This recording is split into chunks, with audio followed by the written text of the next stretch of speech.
Pria ini adalah seorang gila. Istrinya menderita kanker. Setiap hari dia bersemangat tentang seni bela diri. Sejak lahir, dua kakinya tidak sama. Namun berdasarkan kemauan kuatnya, dia mengubah kelemahannya menjadi seni bela diri. Setiap hari dia menggunakan garam mengolesi kulitnya. Semua orang akan harus meninggal agar dapat badan besar dan kuat. Karena praktek bela diri, dia telah memutus membunuh istrinya agar menghabiskan masalah dalam kehidupannya. Kemudian dia mulai menantang pahlawan seni bela diri lainnya. Motonya adalah, meskipun kamu mahir bela diri, kamu masih harus meninggal.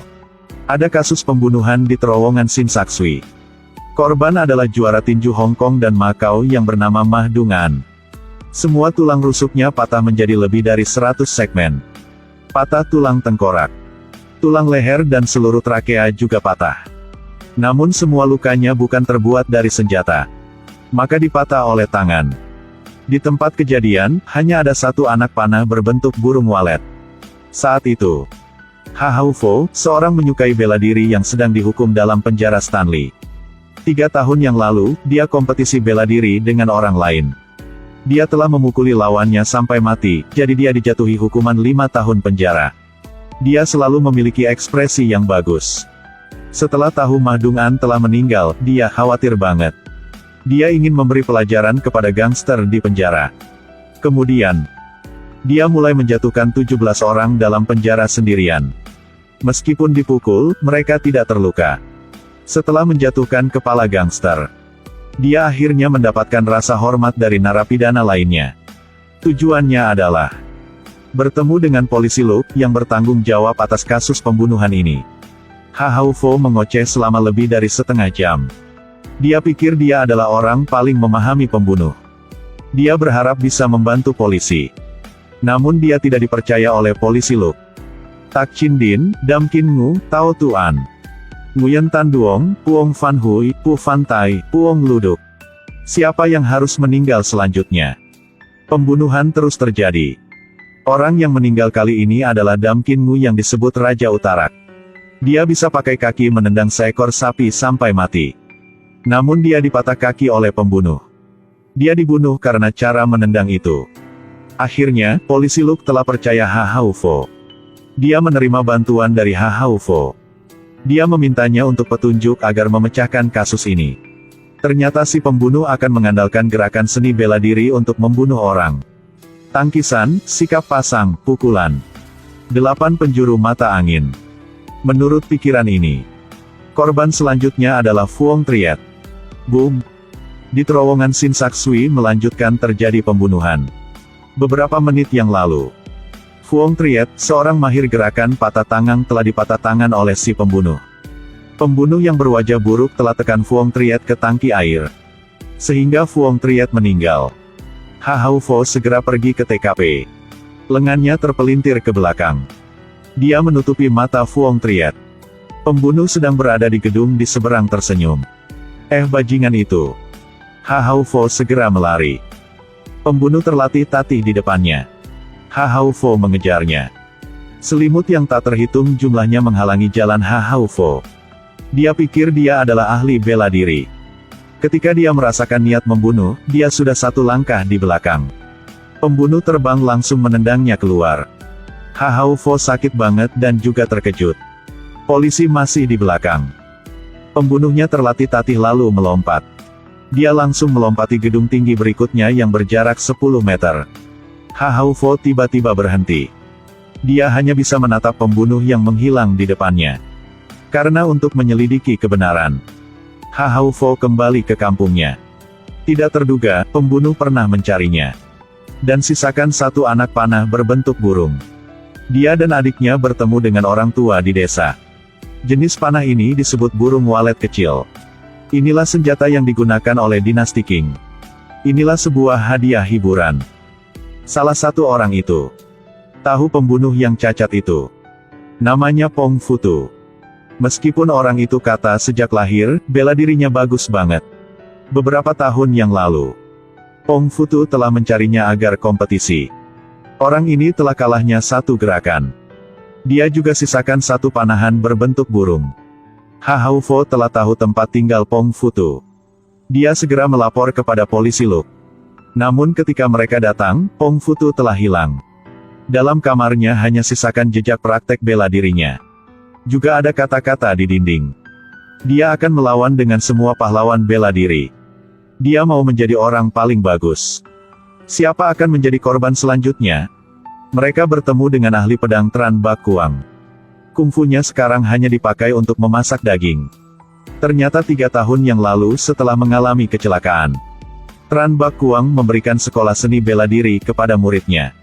Dialah superstar seni bela diri Hong Diep. Pong Futu minta untuk belajar. Sebuah adegan dari film seni bela diri. Sutradara mengarahkan mereka. 1 titik selanjutnya. Boom! 1 sepeda motor perpindahan besar telah jatuh ke tanah. Pong Futu selangkah demi selangkah mendekat. Anggota pemeran mengisyaratkan dia untuk berhenti. Dia langsung patah tangannya. Lalu dia tarik pedang sepanjang 5 meter. Hal ini membuat semua orang takut banget. Itu bukan urusanmu, keluar sekarang. Semua orang segera keluar. Di sini hanya ada dia dan Hong Diep. Keduanya mulai bertarung. Setelah beberapa gerakan, pedang panjang Hong Diep patah oleh kaki Pong Futu. Dia ditusuk sekali. Dia merasa sakit banget. Tapi dia juga tidak mudah menyerah. Langsung ambil batang besi sepanjang 10 meter dan terus bertarung.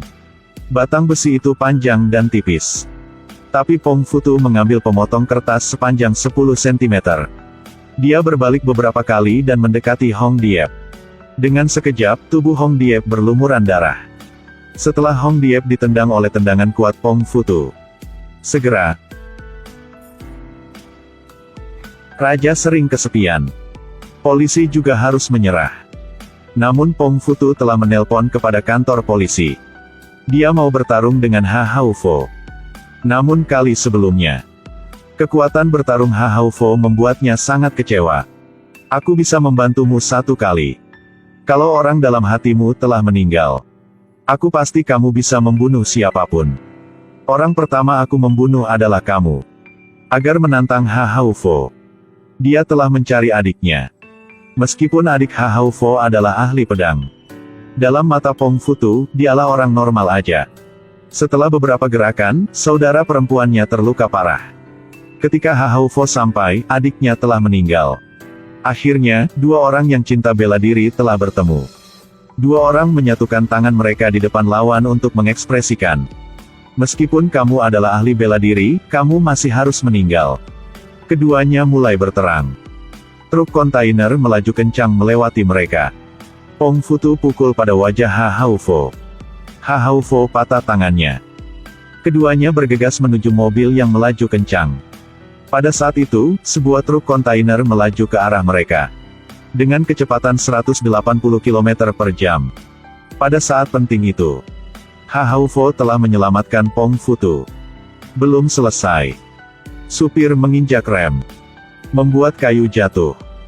Mereka hampir berubah menjadi sate. Keduanya terus berterang. Pong Futu mulai lelah. Keduanya tidak pakai batang besi lagi. Ha Haofo memakai semua kekuatannya ke tangannya. Pukul dia terus-menerus. Dia belum memberikan serangan terakhirnya. Pong Futu bilang, "Membunuhku, kamu akan menang." Ha Haofo melihat tangannya. Lalu dia ingat kata-kata adiknya.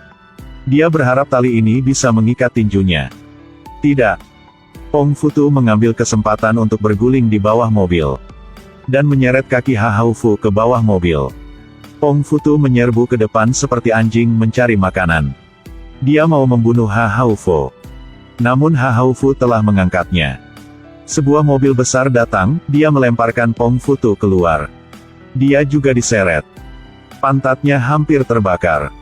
Pada saat penting, polisi Luke sampai. Pong Futu ingin bertarung dengan senjata. Polisi Luke tidak menghadapi dia. Dia langsung membunuhnya. Semua telah selesai. Beberapa bulan kemudian, Ha Haofo dibebaskan dari penjara, dia memutus kembali ke Fosan. Menikah dan punya anak. Dia juga meninggalkan gelar ahli kungfu.